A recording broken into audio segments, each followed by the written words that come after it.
Okay, so there's finally enough sunshine for me to get back on the bike. Well, back working on it at least. So I finally got the fuel line. This is Motion Pro Premium Fuel Line. It is the inside diameter of 5/16. I tried 3/16 from the local hardware store, and it's just way too small for any of this. I will say though, if you don't have to get the Motion Pro, just go to your local hardware store and ask for the 5/16 inside diameter, that is. Because this was, I want to say, about $22, and the hardware store, they charge less than $1 a foot. And this was only 3 feet of fuel line. And at the end of the day, I don't see anything better about this. It's a little more flexible, which could be nice given the tight space that we're working with, but given it's significantly more expensive, I can't recommend doing it. I got some OEM clamps here. I'll leave a link in the description. I got this fuel filter replacement. This is actually for a CBR600 of the time, but it looks like the same thing, it functions like the same thing, so it's gonna work for this purpose. This line I was able to reuse, same for that clamp. We got a new clamp here. Just cut it to about 1 inch more than I think I'll need, and I'll try and squeeze it in somehow, some way. It'll work, I'm sure. Pretty straightforward, there's not a whole lot more to say about that. In terms of this guy, so I'll go to the gas tank in just a second. This goes down to nothingness. This is the overflow. So now if we're looking at the gas tank, we've got 2 holes. You've got the big hole right there. That's for the fuel. That's what gets controlled by this lever right here for on-off reserve. This is the overflow. I tested it out with the vinegar and distilled water. If you fill your gas tank up to this part, there's a hole, I think it's right inside here, and that will go straight to this overflow, which will go in churn. It'll connect to what should have been a tray right here. Now I couldn't find a replacement tray. I found this. It was for like a 1970 something CB 700 something cruiser bike. The problem is this connector right here is bigger than this piece right here.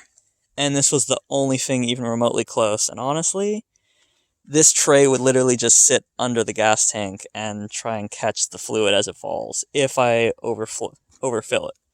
So what I'm going to do instead is use the remaining fuel line, connect it to that end, and just kind of plug it into that little hole and clamp it down.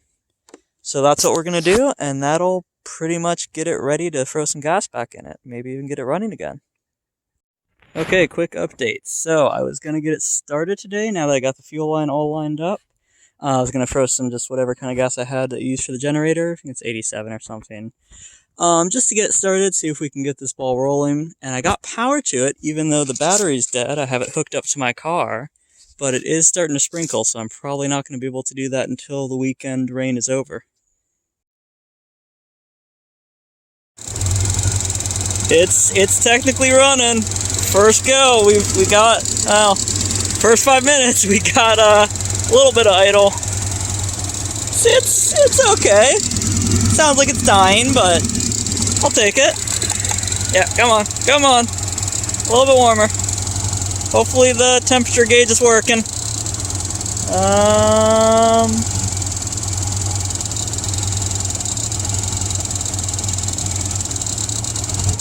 Nope, never mind. Gave it throttle and it died. And we're back at it. It's been raining for a couple days. Between the rain and just my lack of ability to work on this bike, it's been about a week since I last got it started when it was hooked up to my car via jumper cable, since the battery is still very dead and I was not able to get it started with a trickle charger. It's probably the original battery, like I said before, so I really don't expect this thing to be working anytime soon. But I have a second lead-acid motorcycle battery I can use in the meantime until I get the desired battery. The only problem is this guy is very tall and very skinny. This guy is very short and very fat.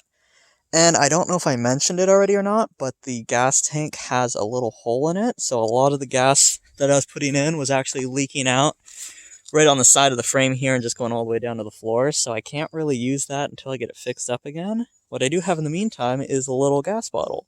So I'm going to do the most, I don't know, hillbilly redneck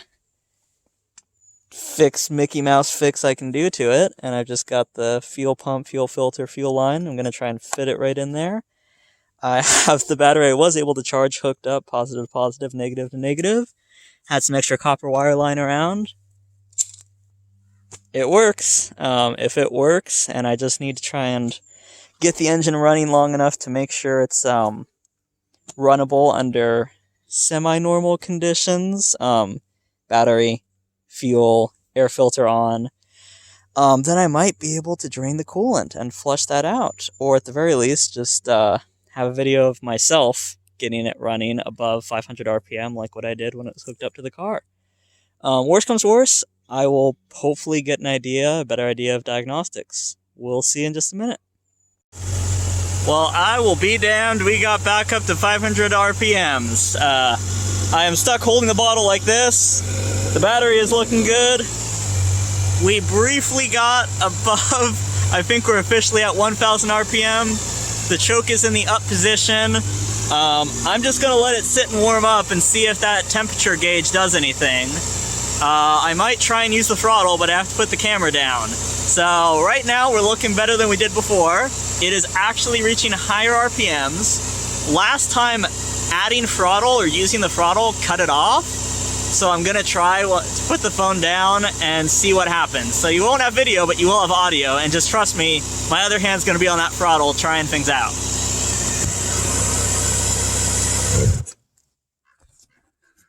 It killed it. Oh well. Take two, I am running low on fuel, but I was able to get some revving. Take a listen.